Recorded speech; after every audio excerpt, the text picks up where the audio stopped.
In Houston, Texas, 1974, Halloween night was supposed to be about costumes, candy, and childhood fun. But for one family, it ended in tragedy that would shock the nation and forever change the way parents viewed trick-or-treating. Ronald Clark O'Brien was a father of two, struggling with debt, working as an optician, and living the picture of suburban respectability.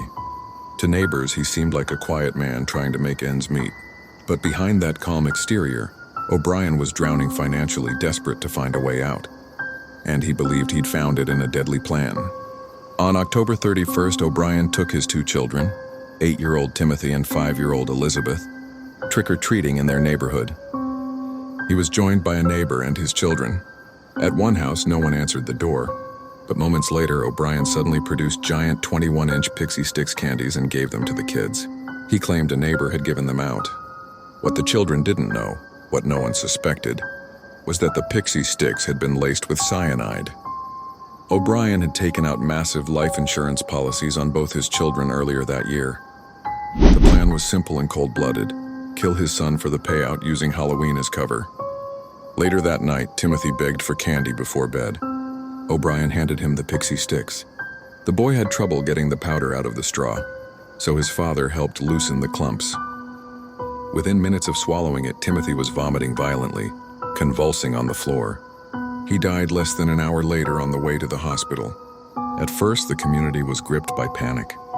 Police feared a stranger had poisoned random Halloween candy, and warnings spread across the country. Parents rushed to throw away treats. News outlets fueled the hysteria. But soon suspicion turned toward O'Brien himself. Investigators discovered he had purchased life insurance policies totaling more than $60,000 on his children. Witnesses at his office testified that O'Brien had asked detailed questions about cyanide, how much it would take to kill. And when police searched his home, they found evidence linking him directly to the tampered candy. The other Pixie Stix he had handed out to neighborhood kids were quickly recovered before anyone else ate them. Every tube had been sealed with staples after being filled with cyanide. Timothy was the only victim, but the plan could have easily killed more. At trial in 1975, prosecutors painted O'Brien as cold, calculating, and greedy. His own wife testified against him. The jury took less than an hour to convict him of capital murder.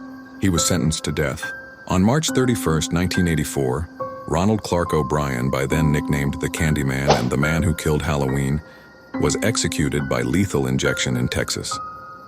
He maintained his innocence until the very end, but no one believed him. His crime left a legacy that continues today.